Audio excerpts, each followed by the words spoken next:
Square aus Kanada sitzen jetzt neben mir und haben natürlich ihr neues Album mitgebracht, Industry at Home. So, you were just already talking about it, that you produced the album at home, but you also did, what I've heard, you made themes for the Canadian TV? Oh yeah, that was a kids show called Ace Lightning.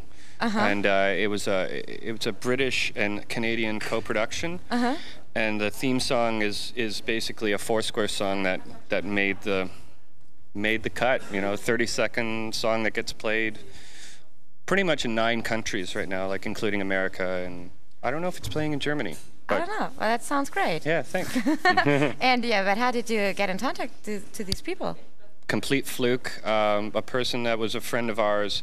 There was a guy above him that had a studio, and he was doing scoring for TV, and they needed a young Blink-182 kind of song to fill out the theme song and also to play in between the show.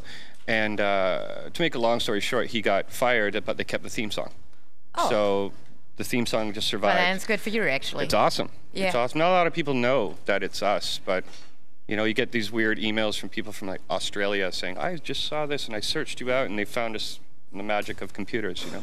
Okay. So how does it, because they were looking for a song like Blink-182, are you compared often to them in a way? No, not at all. Oh, okay. No, but it was like one of those things, like people in suits saying, we want to have this young, hip song, you know, that, you know, but really, they just got a Foursquare song, so which is great. All right, and I also read that you kind of created songs for computer games as well.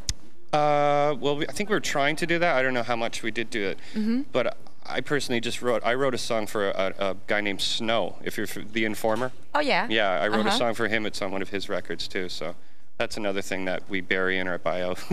Okay.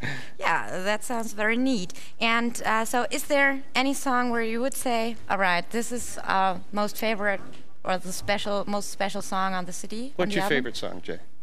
Mine would have to be Less Than Something or Something Left to Lose. Why? Because it has something in both. Yeah, probably. Yeah. It's just fun to play, and the lyrics are catchy. Catchy as heck. Okay, so is it your favorite songs as well?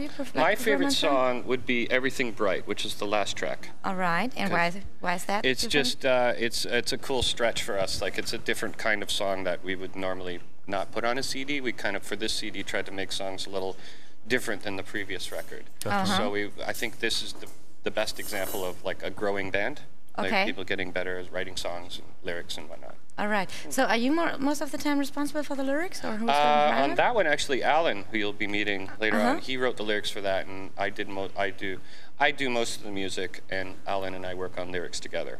All right. Yeah. So we're kind of a team. Okay. And which kind of situation then do you kind of figure out these songs are like perfect for us? Basically, I always write songs. I'm always writing songs because we have a studio that we practice and we record in. So I'm always demoing songs and writing new music. And like right now, we have enough to do half of a new record already, and it's been 18 months or so. So we write about 40 songs, and then we just narrow it down to the ones that don't suck. Okay, sounds great. Okay, Foursquare sind heute bei uns zu Gast, und ich hoffe, dass ihr noch weiterhin uns oder bei den Jungs dranbleibt, und Infos bekommt ihr natürlich bei Foursquare aus Kanada, starsofgiga.de.